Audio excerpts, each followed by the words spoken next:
Olá, caro estudante, você que assiste às aulas Paraná, que prazer imenso trazer aqui mais uma aula para você. Eu sou o Varley e aqui nós temos a nossa intérprete, a Elisângela, e juntos nós vamos fazer uma aula bem bacana para você. Na aula de hoje, nós temos dois grandes objetivos. Primeiro, perceber que uma máquina térmica não consegue aproveitar toda a energia que entra nela, ela não consegue ter um aproveitamento de 100%, podemos pensar assim. E o segundo objetivo é analisar o comportamento de uma máquina frigorífica, um refrigerador. A geladeira, vamos ser mais simples. Não é verdade? Então, olha só, caro estudante, relembrando com você, uma máquina térmica, ela também é conhecida como motor térmico. O motor térmico, ele precisa de duas fontes. A fonte quente é onde está a caldeira, é onde você coloca fogo. E a fonte fria, que vai ser o ambiente, que é onde ele rouba o calor. Então você já viu que existe uma máquina que você fornece calor e ele acaba lançando uma parte do calor fora, mas o restante que sobra, ele realiza trabalho útil. Vale destacar que a grande função de uma máquina térmica é ela pegar o calor e transformar parte desse calor em trabalho útil. Então vamos lá. Olha só essa figura. Essa figura ela fica bem claro para você. Aqui eu tenho a fonte quente, aqui embaixo tem a fonte fria. Pessoal, e parte do calor que entrou na fonte quente, ela realiza trabalho e o restante ele joga fora. Eu sei que você está ainda com dúvida com relação ao que é o trabalho. Pessoal, pense assim, trabalho ele está atrelado com movimento. Ele consegue movimentar alguma coisa. Se a máquina térmica realiza um trabalho útil, ela consegue movimentar alguma coisa. Vamos pensar, se você aquece um gás, o gás ele consegue empurrar uma tampa, por exemplo, a tampa de um êmbolo. E se ela consegue empurrar a tampa de um êmbolo, então ela consegue empurrar os pistões e através desses pistões eu consigo ter o movimento de um trem a vapor, de um navio a vapor e assim por diante. Vale destacar que isso aqui, pessoal, é bem importante. Você tem que saber calcular o rendimento de uma máquina térmica. O rendimento é o trabalho dividido pelo calor que entrou na fonte quente. Se você manipular a equação de cima, você pode escrever a equação de baixo, que o rendimento é 1 menos o calor da fonte fria dividido pelo calor da fonte quente. É algo que você já viu nas aulas da segunda série. Pessoal, então assim, isso aqui é bem importante. Mais uma vez, o rendimento, essa letrinha grega o eta, ela é a eficiência do motor. E quando você faz o cálculo, o resultado é sempre em porcentagem. Por exemplo, você calculou e chegou em 0,3. Esse 0,3 nada mais é do que 30%. 30% é 30 dividido por 100, caro estudante, que dá o 0,3. Se você pegou essa parte, olha só, aqui nesta figura nós temos uma análise o que a máquina faz com o combustível que ela recebeu. Sendo mais específico, quando você dá calor para a máquina térmica, lá na caldeira, você forneceu energia em forma de calor. Se você pensar num trem, essa energia que entrou, o que vira essa energia? Vamos pensar? Boa parte vai movimentar o trem, né? É para isso que você forneceu o combustível. Uma parte vai sair em som, ruídos, pessoal, e assim, né? Parte dessa energia ela vai se perdendo. Vamos fazer uma análise nessa figura? O aproveitamento, pessoal, de uma máquina térmica, de um motor térmico. Claro, boa parte vira energia mecânica, vai movimentar, vai virar trabalho útil. Pessoal, uma parte perde, né, pessoal, para o ambiente, através da radiação. O ar vai roubar calor. O sistema de arrefecimento, pessoal, o que seria esse sistema? Pense assim, a máquina a vapor, ela é desenvolvida com material, com ferro, com bronze, com ligas metálicas.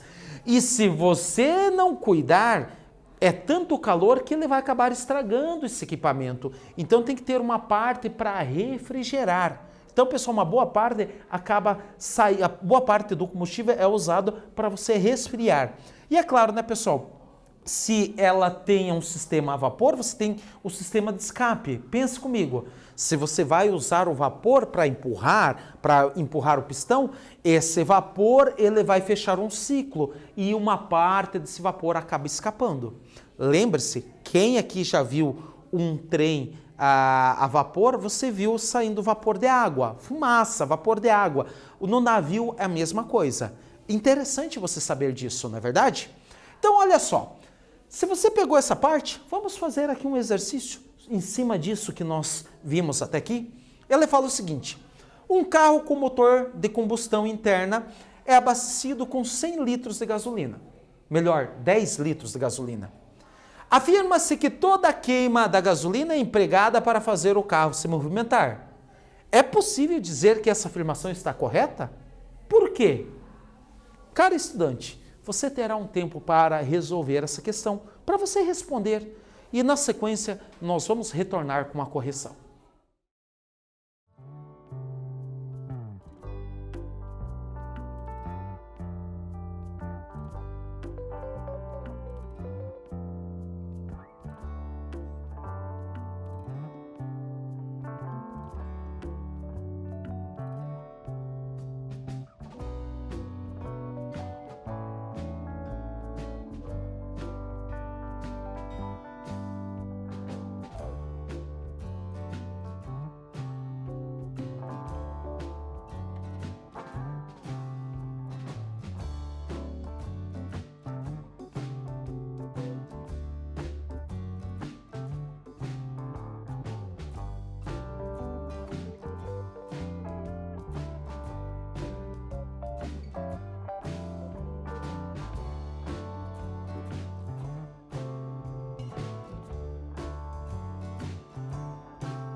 Então, pessoal, vamos fazer a correção do exercício?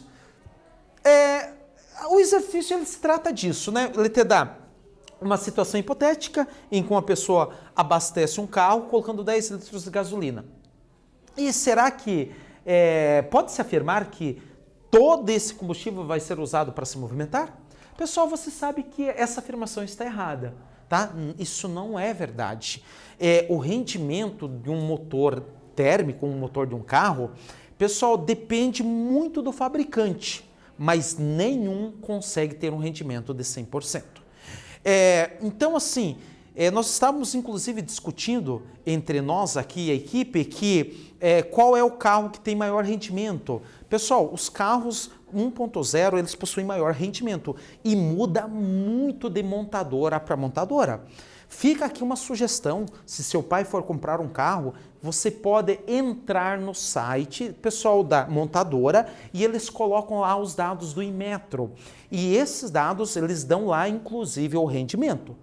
É claro que esse rendimento ele não é tão fiel, ele não tem 100% de fidelidade, mas você já tem uma noção se teu carro ele tem grande rendimento ou se ele não tem. Então, faça isso, né? Muda bastante de montadora para montadora. Então, olha só, pessoal, sabendo disso, vamos pensar. Você viu que a máquina térmica, ela não consegue ter um rendimento de 100%. Por que ela não consegue? Porque o calor, ele flui espontaneamente do quente para o frio. Da fonte quente para o ambiente, o calor escapa. O calor, porque é um processo natural para o calor sair de uma temperatura elevada para uma temperatura baixa. Só que, para você pensar, o inverso pode ocorrer? Você consegue retirar calor do frio e mandar para o quente? Pense comigo, isso é possível? Pessoal, tem alunos que falam assim, se o professor falou é porque é possível. Na verdade, naturalmente é impossível, mas se você forçar um sistema, você consegue fazer. É o que ocorre numa máquina térmica reversa, no freezer. Olha só, pessoal, a geladeira. Isso aqui, galera, representa uma geladeira. A geladeira, ela funciona com o processo inverso da máquina térmica. Na máquina térmica, entra calor e ele realiza trabalho e joga parte do calor fora. Aqui, a geladeira, você entra com o trabalho, que nesse caso vai ser a energia elétrica, entrou com o trabalho e esse trabalho ele vai, né, através das propriedades dos gases, você vai retirar calor do frio e jogar para o quente. Ele funciona do processo invertido. Olha só, as máquinas térmicas reversas. Pessoal, só um pouquinho do contexto histórico para você compreender o funcionamento do freezer. O freezer, pessoal, os físicos sacaram que os gases, quando você aperta ele joga o calor fora, tá? Ele joga o calor fora. Ele dá uma esfriada, né? Ele joga o calor fora. Quando você libera ele dessa pressão, ele rouba o calor. Então eles viram que se eu consigo aprensar e liberar o gás, eu consigo roubar o calor de um lugar e jogar em outro. Então eles já viram que dava para fazer uma máquina que possa resfriar um ambiente. Só que um detalhe, você precisa apertar o gás e liberar. Pessoal, então você precisa de uma energia externa. E aí entra o freezer, que é uma máquina reversa. Pessoal, basicamente, como é que funciona o freezer? Pessoal, o freezer, o processo não é natural, tá? O processo é um processo não natural. Então você precisa entrar com a energia elétrica. Então vamos lá. Só para você compreender o funcionamento de um freezer.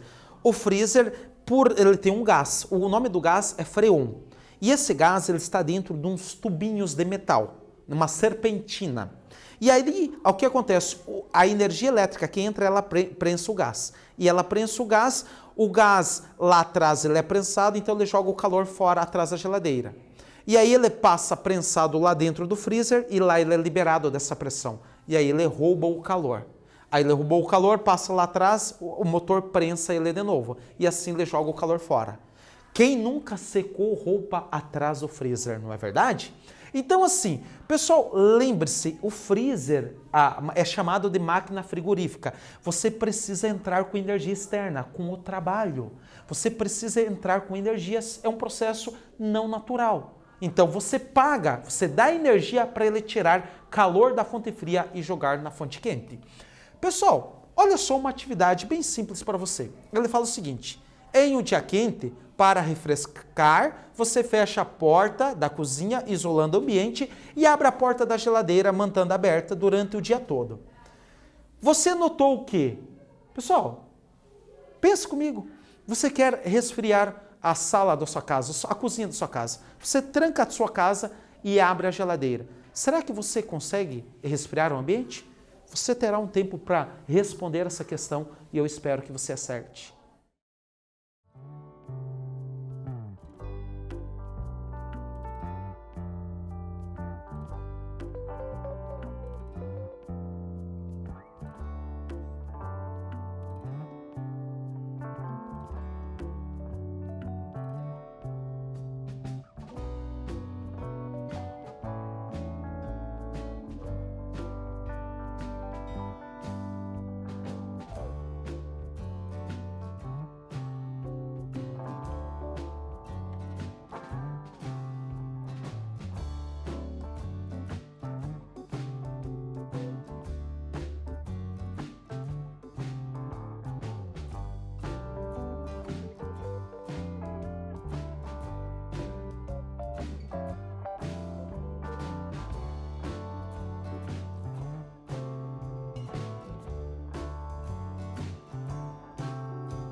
Então, pessoal, será que é possível você resfriar um ambiente abrindo a geladeira?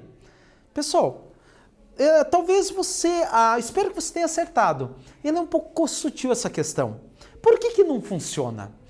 Não funciona porque a geladeira, ela tem uma função, né? Ela entra energia elétrica, ela retira calor da fonte fria e ela joga na fonte quente, lá atrás da geladeira. Vamos pensar? Se a geladeira está aberta, ela retira calor do ambiente ao redor, mas ela joga atrás o calor. Então você não vai resfriar o ambiente. Pelo contrário, devido ao atrito, a ruídos, pessoal, isso pode provocar ainda mais calor, tá? Então, a resposta é, você não consegue, porque ela retira calor do ambiente e joga no ambiente. Na verdade, se você pegou essa parte, pessoal, você compreende agora o porquê que esse regulador de ar, que nós chamamos aí, né, ar-condicionado, o regulador de ar, boa parte dele tem que ficar para fora da casa, porque ele retira calor do ambiente e joga fora da casa. Desse modo, ele consegue resfriar a sua casa, não é verdade? Então, se você pegou isso, olha só aqui, olha um destaque especial. Atrás da geladeira, você sabe que nós temos a serpentina e aqui dentro o pessoal tem o gás. Você não pode esquecer que por dentro você tem o gás. Ó, vou mostrar aqui mais uma figura em destaque. Por dentro dessa serpentina é onde ocorre o gás. Aqui você tem a válvula de expansão. Essa válvula de expansão, pessoal, como eu já mencionei para você, o funcionamento da geladeira, ela tem que comprimir, o motor faz isso, ele comprime o gás e ele solta o gás. Quando ele comprime o gás, ele faz com que o gás libere o calor que existe dentro dele. Isso ocorre atrás da geladeira. E depois o gás vai prensado e lá dentro do freezer ele é liberado. Então, quando ele expande, ele rouba o calor da geladeira. É desse modo que funciona o refrigerador de sua casa. Que bacana! Olha só, pessoal. Então, assim, se você pegou essa parte, o que nós vimos nessa aula? Nós falamos das máquinas térmicas e do refrigerador. Querido aluno, não esqueça, a segunda lei da termodinâmica diz que é impossível você ter uma máquina térmica de rendimento 100%. Nós sabemos disso, tá? Não tem como você ter uma máquina que tenha 100% de aproveitamento do calor que ela recebe. Isso é impossível. E nós falamos também dos refrigeradores. Caro estudante, o refrigerador, ele é uma máquina térmica que opera de modo inverso. Você fornece calor, ele retira, você fornece, vamos pensar, fornece energia elétrica em forma de trabalho, ele retira calor da fonte fria e dissipa na fonte quente. Essa foi a nossa aula, eu espero que você tenha gostado, desejo você muito sucesso e espero você na nossa próxima aula.